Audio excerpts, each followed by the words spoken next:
roads. Well, it is a dramatic change from what we saw last year when an I-35 West Texpress lane became the scene of the worst pileup in Fort Worth history. To help us better understand what happened, we obtained never-before-seen police dash cam and body cam video. It is powerful, shows the true heroism that unfolded, and seeing it may take you back to a moment we all wish never happened.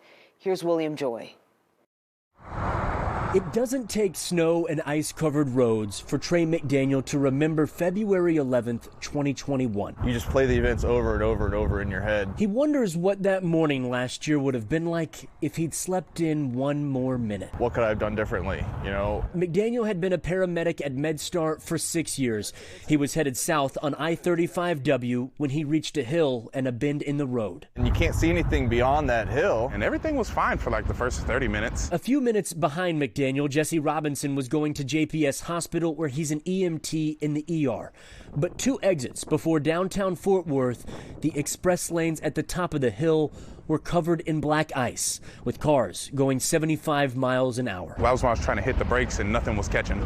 What is the address of your emergency? I had a patch of ice, I guess. Her bag hit me in the face pretty hard. What do I do? Oh my God. Oh my God. They just keep hitting and hitting and hitting. Yeah, I'm underneath the 18-wheeler. You're underneath the 18-wheeler? Are you trapped in your vehicle?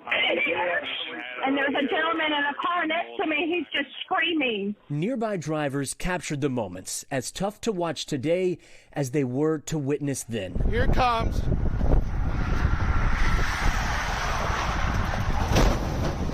I was sliding forever.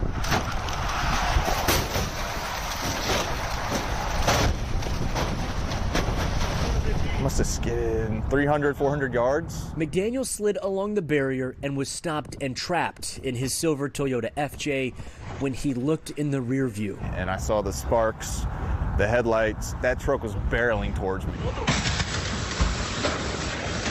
When I opened my eyes, I couldn't believe, 1, that I was alive, and 2, that, you know, nothing necessarily was broken. Concussed, bleeding, and with an injured ankle, McDaniel crawled out of his shattered window and started helping. Where's this guy at? He's in there helping. Huh? He's in there helping.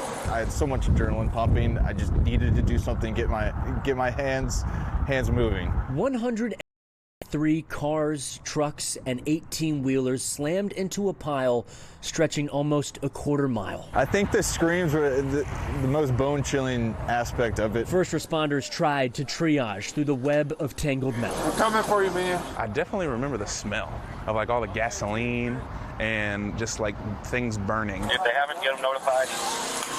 Hey, we're coming to get you, all right? You hurting anywhere? Can you crawl out if I break this window? You still in there? There was so much mayhem and carnage. I was like, there's not enough hands to help. I need to start helping too. Like McDaniel, Robinson was working off adrenaline. It would be 3 hours before that wore off, and he'd learned he'd fractured his spine and dislocated his hip. But combined, they helped other first responders rescue more than a dozen people before getting care themselves. There was no, rhyme or reason of what was going on, so I was just trying to figure any way I can get people out. 6 people died, ranging from 34 to 54 years old. 36 people were taken to the hospital. McDaniel didn't drive the road for a month. Psychological aspect of it is real. It goes through my head every single night.